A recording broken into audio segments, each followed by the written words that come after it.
Thank you for joining me. I'm Kathy Bedell at mystampandspot.com. I'm here today to introduce you to the sweet beauty of the earth. It can be found on pages 10 and 11 of the annual catalog.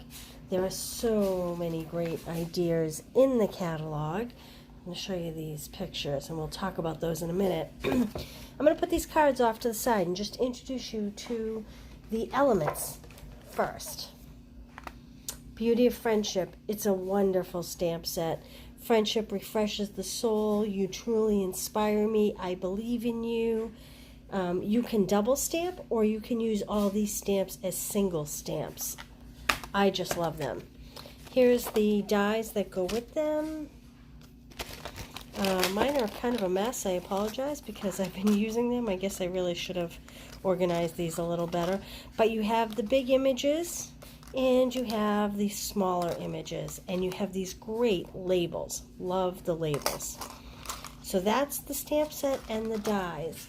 Also in the suite is this awesome embossing folder called Bark. It's a 3D embossing folder. It's great. I hope you can get a good look at what that really is like. I love it. Well, I'm going to show you how I used it. And last but not least is the awesome DSP. This piece would be great for scrapbookers. If you are a scrapbooker, this is like laying on the ground and looking up in the sky and seeing the trees surrounding you in the fall. This is a beautiful piece of DSP. This is wonderful to cut out with some of the dies to make, geez, I don't even think I showed you all the dies. I'm going to show you all the dies. Here we go. I keep mine inside my stamp set. That's an extra set. See this piece here? You use it on this and you get a beautiful fall image. No stamping. Sometimes I love no stamping. I do a lot of kits by mail, so sometimes no stamping is a good thing. How about that? Does that scream Christmas to you? It does to me. I love it. This to me looks like fall. I mean, this package is kind of great for all the seasons. So you have some beautiful clouds. Could be water too, I suppose, if you wanted. I think I used it as clouds. Again, this is a great one for scrapbookers or for card makers. Cut it right down the center and then you can cut the strips and you could have pieces for card fronts. I'm going to show you how I use that later. Some great greenery. Again, I think I would use this for Christmas. Although this would also be great for a sympathy card. How about that, huh? Truly, truly spectacular. Very watercolor. And then, don't we all love the bark images? Great for men's cards, right? All right, let me show you some of what I did. So I always use the catalog for inspiration when I'm working on my cards. So the one that most closely resembles a catalog image, I liked this. This is the piece of paper that I told you could cut straight down the middle and then cut into strips to make card fronts. That's what I did here. I just changed how I made my greeting and the ribbon I used. I used the Early Espresso Velvet ribbon. This is the most luxurious ribbon ever. And I used both tags to create my tag, as opposed to they used the tag and then cut a piece around it and put some twine behind it. Go to your catalog looking for inspiration. Here's another one. I loved this hanging tag. See how they cut a tag and they have it hanging by the ribbon, and then they put this beautiful tree on it. Well, I liked that. So I took the tag and I made my tree bigger. He's a bigger standing tree. Here you can see the use of the Bark 3D embossing folder. You can ink your folder before you run it through as well and get multicolor. I actually did that the first time, but it was kind of busy with this. This was just a background stamp that is in the stamp set. This one here, that could be used for snow in the winter, but I kind of just thought the white tag needed a little texture. And do you love these little birds? I cut them in red to symbolize cardinals, but really you could choose any bird there. And this greeting is simply this thank you. I stamped it and then cut it. This is a big trend in card making right now. I don't do it often, but I kind of like it on this card. Now, these two cards I kind of borrowed from both.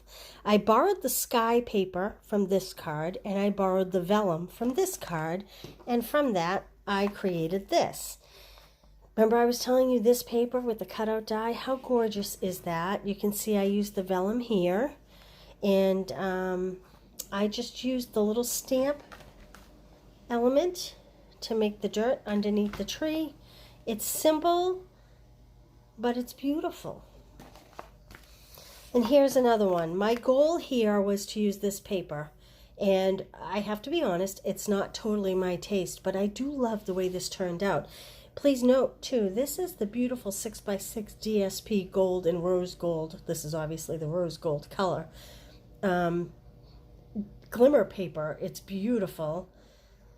I made it into a sympathy card. I just cut a strip of early espresso and I just tore it with my hands carefully to make the ground. So there's my cards, but I am going to show you. I'm going to make another card.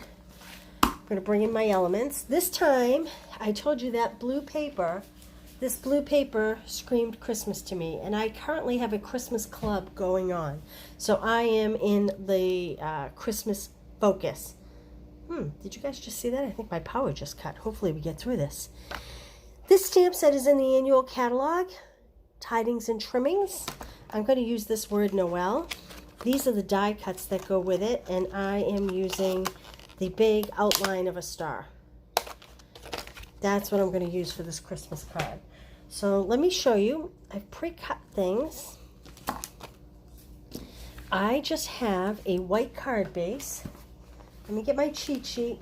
If you guys know me, you know I always have a cheat sheet.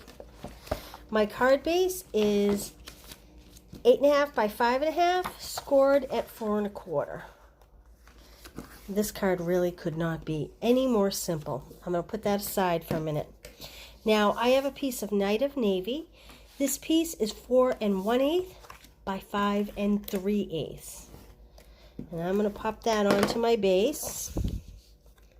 And I'm doing this over a camera, so hopefully it's straight. Oh, no, I take that back. I don't want to pop that onto my base because I want to put a ribbon on it.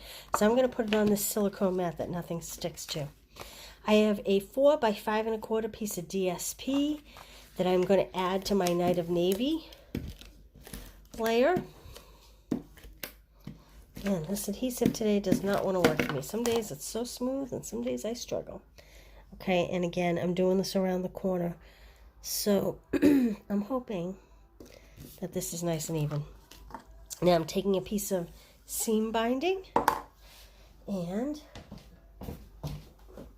grabbing a pair of scissors. I apologize. And I am just going to tie this around my layers.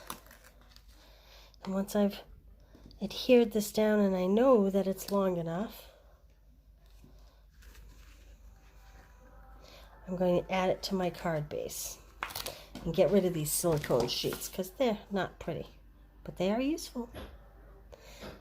Okay, so we're adding this to the card base, and hopefully I left this long enough just to tie a little bow.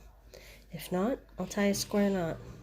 I don't want anything too big and bulky because I really want my paper to be the focus, not the ribbon and embellishment. We have a silver mesh ribbon in the catalog, which I ran out of.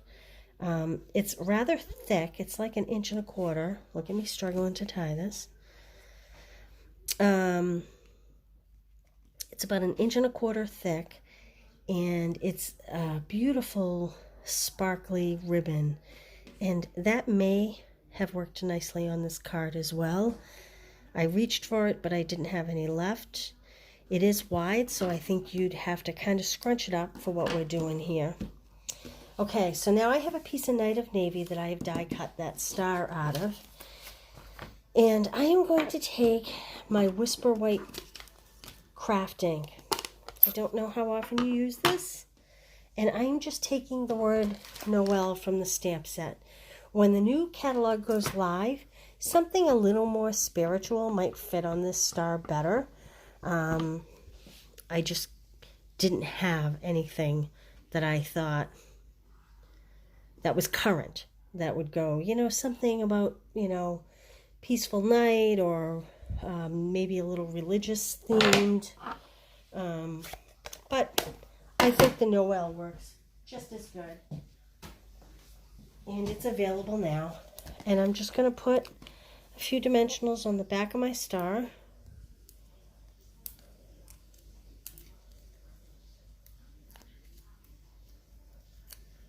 You can see on the back of my star I tested to make sure that my ink pad was inked up enough. I'm just going to put that there. And then we're going to take the holiday rhinestones because everybody needs bling, right? I love bling. And I am going to keep it all in the blue theme. I kind of like monochromatic cards. Sometimes, boy, these do not want to pick up today. There we go. Sometimes I struggle with doing monochromatic cards, especially Christmas cards, but this paper really kind of made it work. Are you seeing the trouble I'm having getting these rhinestones? This is silly that I'm having this much trouble. Well, in about 1 minute, I'm going to give this up and say, you get the point. There we go. And just add a little bit, just a little bit of bling. You don't need a whole lot. You could put one on the star if you really wanted. I actually think one landed on the star by accident. What do you think? Simple, easy holiday cards. I mean, you could mass produce this very quickly. I love it personally. Well, thank you for joining me today. I hope you enjoyed this suite. I love it. Like I said, go to your catalog looking for inspiration. There's so much there, so much good to see in the catalog, and you can adapt them very easily. All right, well, listen, have a great day. Again, I'm Kathy Bedell at MyStampingSpot.com. Thanks for joining me. Bye.